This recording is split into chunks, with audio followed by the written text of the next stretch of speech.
Kerja sambil kuliah. Ini kata mahasiswa Elektro UIK Bogor.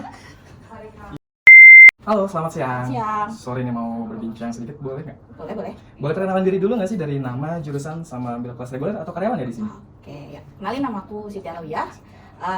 Dari teknik elektro, kelasnya kelas karyawan. Kelas karyawan ya? Betul. Oke, Mbak Siti ya berarti ya? Kalau ambil kelas karyawan, berarti kuliahnya sambil kerja dong ya? Ya, betul. Boleh tahu nggak sih kerjanya di mana? Terus posisi di kerjaannya tuh apa saat ini? Oke, aku kerjanya di PT PLN Persero. Posisi saat ini sebagai tim leader K3 dan KAM. Oke, di PLN Persero di tim leader K3 ya? Iya. Oke.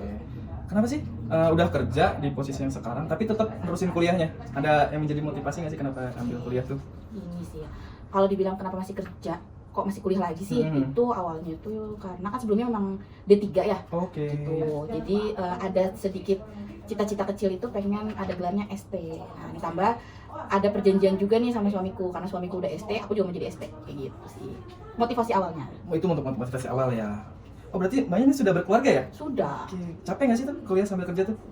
Oke, dibilang capek, ya, Capek. capek banget, ya, capek aja juga ya. Tapi kalau dibilang membagi waktunya, ya spontan aja, gimana ngurusin anak, bisa ngurusin rumah sambil kerja juga.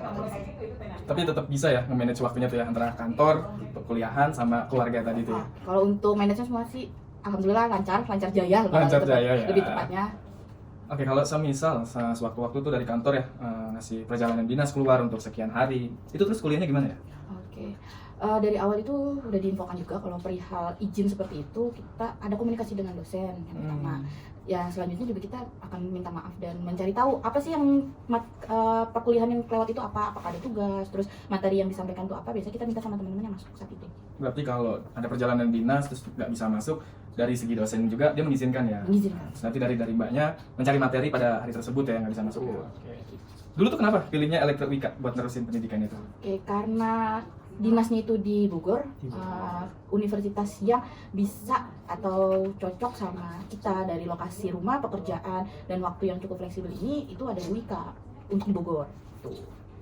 Terakhir deh Mbak, mau minta motivasi dong buat teman-teman di luaran sana yang masih ragu dan bingung pengen kuliah, tapi dia udah sibuk dengan pekerjaannya, atau mungkin ada yang posisinya udah sama kayak Mbak yang udah berkeluarga juga, jadi kan kayak dia masih bingung banget nih. Itu ada sedikit motivasi nggak buat mereka-mereka? Kalau motivasinya,